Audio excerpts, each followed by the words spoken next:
বিক্রমনগরের এক কোণে ভাঙা কুটিরে থাকত ৩ ভাই, আদিনাথ, শিবনাথ আর ছোটজন বিশ্বনাথ। 2 দাদা ছিল অলস আর হিংস্র, সারাদিন পায়ের উপর পা তুলে বসে থাকত আর সব কাজের ভার চাপিয়ে দিত বিশ্বনাথের উপরে। একদিন কাঠ কাটতে জঙ্গলে গিয়ে প্রিয়নাথ দেখল এক সাধু কাঁপতে কাঁপতে বসে আছেন। কি হয়েছে বাবা? সাধু বললেন, জ্বর হয়েছে বাপু, ঠান্ডায় শরীর জমে যাচ্ছে। দাদাদের জন্য জোগাড় করা কাঠ নিজের হাতে আগুন জ্বেলে প্রিয়নাথ বলল, আপনি আগুনে গাঁ শিখুন বাবা।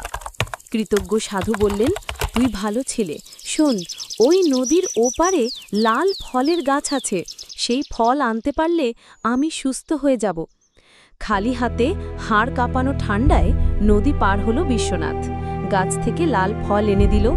সাধু আশীর্বাদ করলেন, ভগবান তোর মঙ্গল করুক বাপু। এমন সময় খবর এলো রাজকন্যা চন্দ্রমুখী ভীষণ অসুস্থ। হাকিম, বৈদ্য, কবিরাজ কেউ সারাতে পারল না। মহারাজ ঘোষণা করলেন, যে রাজকন্যাকে সুস্থ করবে তাকে দেব রাজ্যের অর্ধেক আর কন্যার হাত।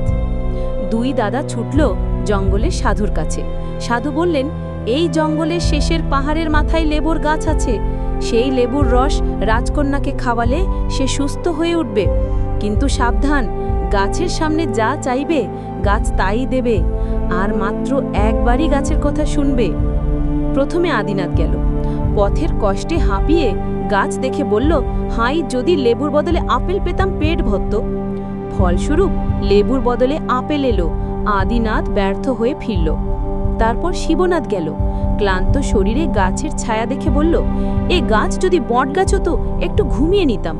সঙ্গে সঙ্গে গাছ বট গাছ হয়ে গেল, সেও খালি হাতে ফিরল। অবশেষে গেল প্রিয়নাথ। পথ কঠিন, পাথুরে রাস্তা, পেট খালি, তবুও থামল না। নিজেকে বলল, বড় কিছু পেতে গেলে ছোট কষ্ট ভুলতে হয়। গাছের সামনে দাঁড়িয়ে সে কিছুই নিজের জন্যই চাইল না, শুধু বলল, রাজকন্যাকে সুস্থ করতে লেবু চাই। গাছ লেবু দিল। রাজপ্রাসাদে ফিরে লেবুর রস রাজকন্যাকে খাওয়ালো। অলৌকিকভাবে রাজকন্যা সুস্থ হয়ে উঠল। মহারাজ অশ্রুসজল চোখে বললেন, ধন্য বাছা, তুমি শুধু আমার মেয়েকেই নয় আমার রাজ্যকেও বাঁচালে। প্রিয়নাথ পেল রাজ্যের অর্ধেক আর রাজকন্যার হাত।